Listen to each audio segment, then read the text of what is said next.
Good afternoon, gardening friends. Today is Sunday, December 17th. It's about 2 o'clock in the afternoon. The sun has come out, and it looks like it's going to be a glorious afternoon. We had some rain last night, about 1/4 inch. It was needed and welcomed. All of my plants I brought out on the deck, as there's no danger of frost coming this next week. So let's go take a look around and show you what's in bloom in my Zone 9A garden. First off, the loropetalum. Not very spectacular, but for this time of the year, they really are spectacular. It is a witch hazel. I've had that in that pot now for probably about 5 or 6 years. And I have one on the far corner of the deck, which we'll get to eventually, that has been there even longer. My roses are sending out more buds. I have the fountains turned on. I'm still trying to keep the water out of the backyard to hopefully keep animals at bay. But of course, with the rains we've had recently, it's filled things up. My sarracenias are doing well. I may move them to a sunnier location.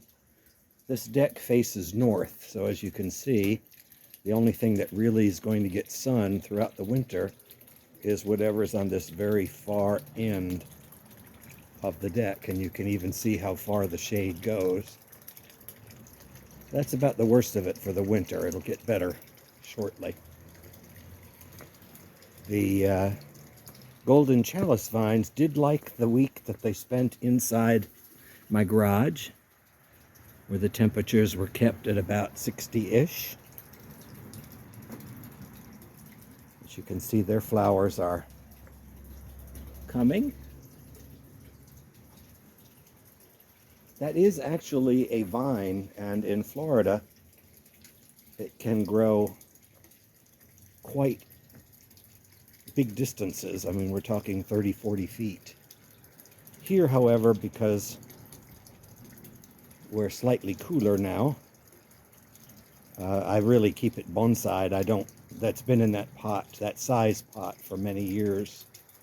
And every now and then I'll knock the dirt off and put fresh dirt in. So I'm really, in essence, bonsaiing it. My bananas are showing their winter look. And this coming Friday is the last large trash pickup for the year. And I think we shall winterize this big banana. You can see the size of it.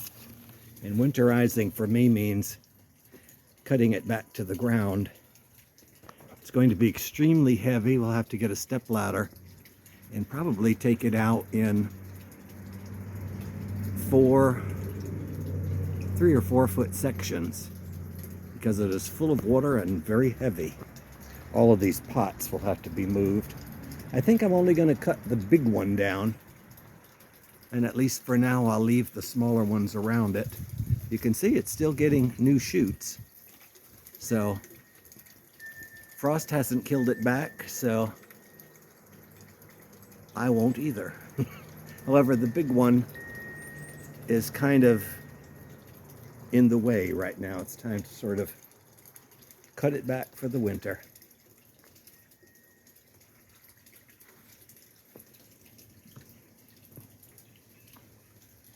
Interestingly enough, for as late in December as it is, my amaryllis that are in the ground have not died back yet. My winter rye has definitely grown. This week we'll be mowing it. And here's one of the camellias in my camellia arch. This has no name. It's primarily red with some white flaking, but the amount of white varies. This one, of course, is older, but you can see it is a double and it just has a little bit of white. But it's got a lot more buds coming. I can actually walk under this now. That was the goal, was to be able to walk up inside of here.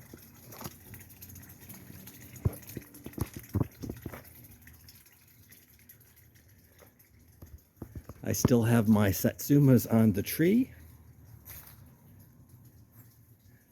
I'm going to pick a bunch of them for Christmas.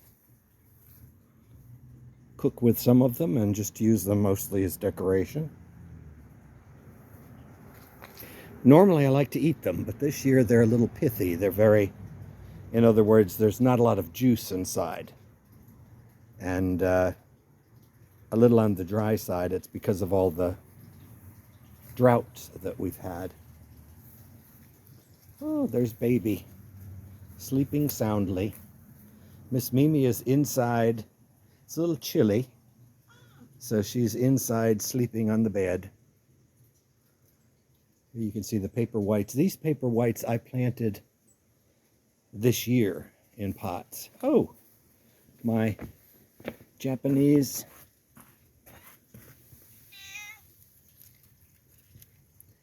land orchid is blooming. I got these on sale at Lowe's, and they had already bloomed once this year, but apparently that one's blooming again for me.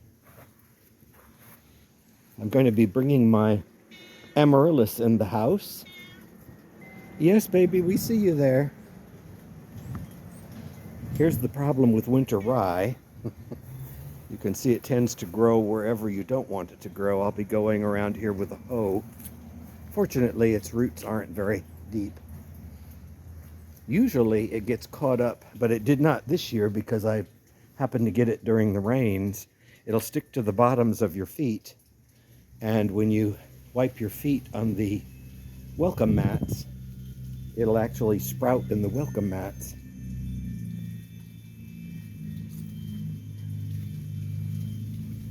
It is a glorious afternoon today. It's the last of the ligularia. A little winter bee is still working over what flowers are left. Of course, the Tradescantia, or spiderwort, or wandering dude is still blooming. Again, no frosts yet, so it'll keep doing that until frosts knock it back. My palm is looking well. That's the Canary Island date palm. It's got 2 inflorescences. This palm worries me a little. The smaller of the 2 windmill palms, because its top has gotten very sparse. It may be a sign that it's at the end of its life, but the one next to it is still thickly canopied, so I fertilize them. Of course, they basically share the fertilizer that I put down there. They are the same palm, except this one has been stripped bare of its outer coating. Animals like to use it. Squirrels like to tear it off. And this one, for some reason, they didn't tear off, so I don't let things like that bother me. It's not really an indication of how much life the palm has in it. At least I don't think so. Cycads are still healthy. Oh, something's been in there because it's messed around with my seashells that I put around the edge of that little fountain. You can see I have a lot of buds on my lily of the valley bush. Pleated palm, still doing well. This one has done fantastic this year because of the runoff of the fertilizer from this pindo palm, which we shall walk underneath. It's nice being in the canopy of a palm tree. And that's exactly what this ladyfinger palm likes. And obviously so does the Spanish moss. Well, something's been digging over here. It does like to roll around whatever it is in the grass. It doesn't seem to bother the grass anymore, which is good. I don't mind if whatever the animal is digs in my leaf litter here looking for food.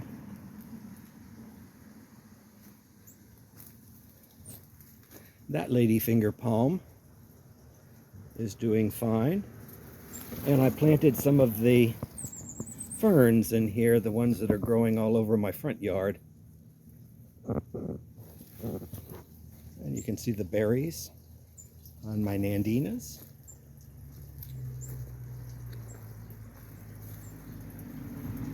Fatsias are still in bloom. Ah, there's a wasp fertilizing up in there. I don't know if you can quite make it out.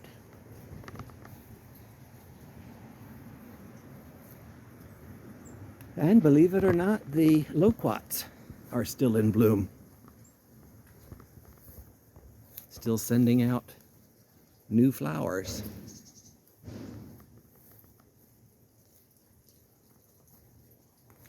Oh my goodness.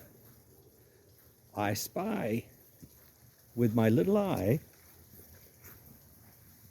Oh, and I smell it now too, a lemony scent. That is my knockout rose, the yellow one, which does have a very good scent. That's the reason why I like that. Kumquats are ready to be picked. I think I'm going to make a Christmas project with kumquats. I bought some little styrofoam cones a couple of months ago, and I think I'm going to try making little kumquat cones for decoration for Christmas. It seems wasteful since it's food. I could hear my dad saying, "You're wasting food," but there's only so much you can do with the kumquats.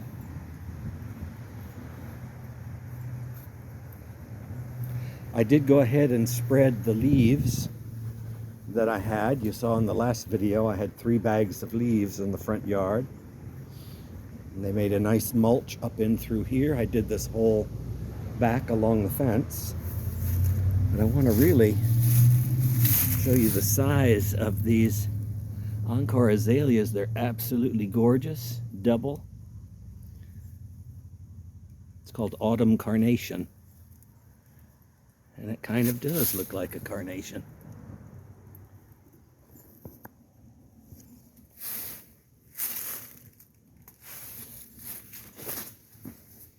Have to watch where I'm stepping coming out of here. And I also went ahead and trimmed back the holly like I said I was going to. You can see I cut all the dead branch off. And since we haven't had a frost, it's sprouting back nicely.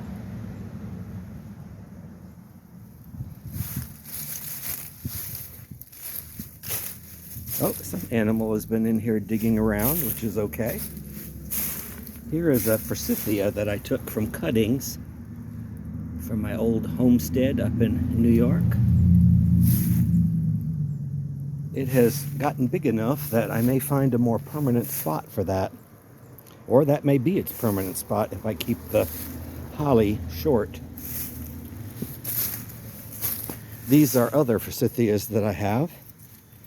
And they bloom not as spectacularly as the ones up north, but they still bloom and they hold on to their flowers. The flowers are more sparsely spread on the branches. I had them in videos last winter, or last spring. Here you can see a bunch of new growth on my agaves, and each one of those little ones will grow to be whatever size you want them to be. The interesting thing about agaves is they grow to the size of the pot. If you take those little babies and put them in a 4-inch pot. They'll stay 4 inches for many years and be perfectly happy. And then if you pot them up in a bigger pot, they'll grow bigger. They kind of grow to the size of the pot, and then they stay where they're at. If you plant it in the ground here in zone 9A, you must be careful, because they will grow 6 foot tall, which is not bad. Of course, they do have dangerous points. I cut the points off with nail clippers. You can't do anything about these points here, so they catch in your clothing. Yeah, a large 6-footer of that is not bad. However, it sends out little pups all over the place. And before you'll know it, you'll have a mound about 12 foot wide of agave. It's expensive to buy in a store if you're lucky enough to find someone willing to dig it out for you. You're lucky. This is my lavender. Sorry about my shadow, but it's that time of the day. You can see more of my ground palm over here. See if I can get a close-up of my bottle brush. That should grow into a nice sphere, which I shall let grow into a nice sphere. The old loquat that used to be there kept it at bay. You can see the color is coming to my soon-to-be stick, which is a pecan. But you can see when it loses its leaves, it loses the whole branch. So you'll wind up with a stick with no winter interest. However, that's not bad for a volunteer, and it's grown about 5 foot tall in 1 year.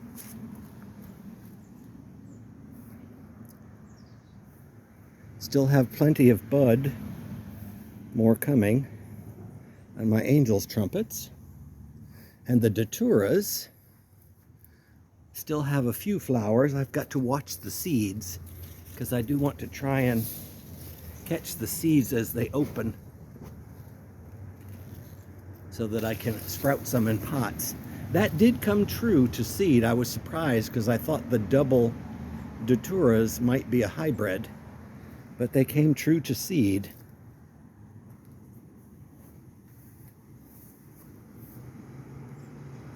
I do like the interior of this palm. Be nice someday to be able to walk through it, through the middle. Not quite there yet.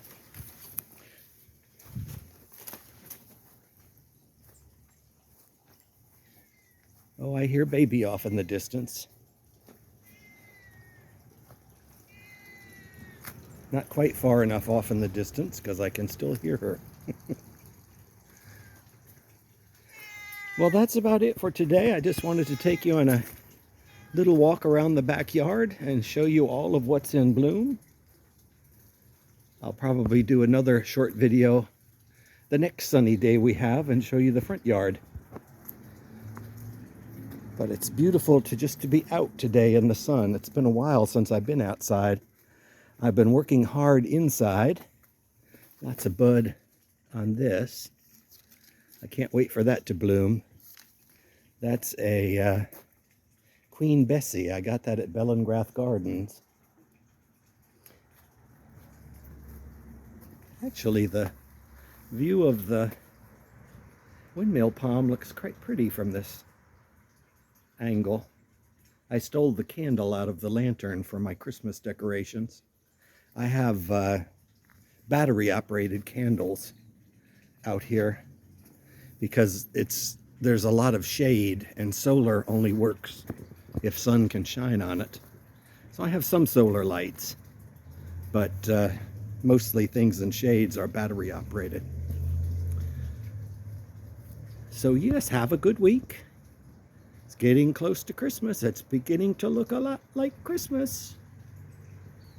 I've got 1, 2, 3, 4, 5 Christmas trees up inside, and I have been painting. I told you last week about the plumbing escapade. Well, I wound up painting my bathroom. I am now intimate with every part of my bathroom. It's been years since I've painted it. And in any event, it came out really nice. I've gone for a, what would you call it, a gem tone in the house. A theme, I guess you would call it. But I wound up using turquoise paint for my bathroom, and ruby red paint for the hallway, and a deep green paint in my dining room, which I will show you all in a little Christmas video that I will be putting together again later this week. So for now, I hope you can get outside and enjoy this beautiful sunny weather. At least it's sunny here. And until next time, have a good week.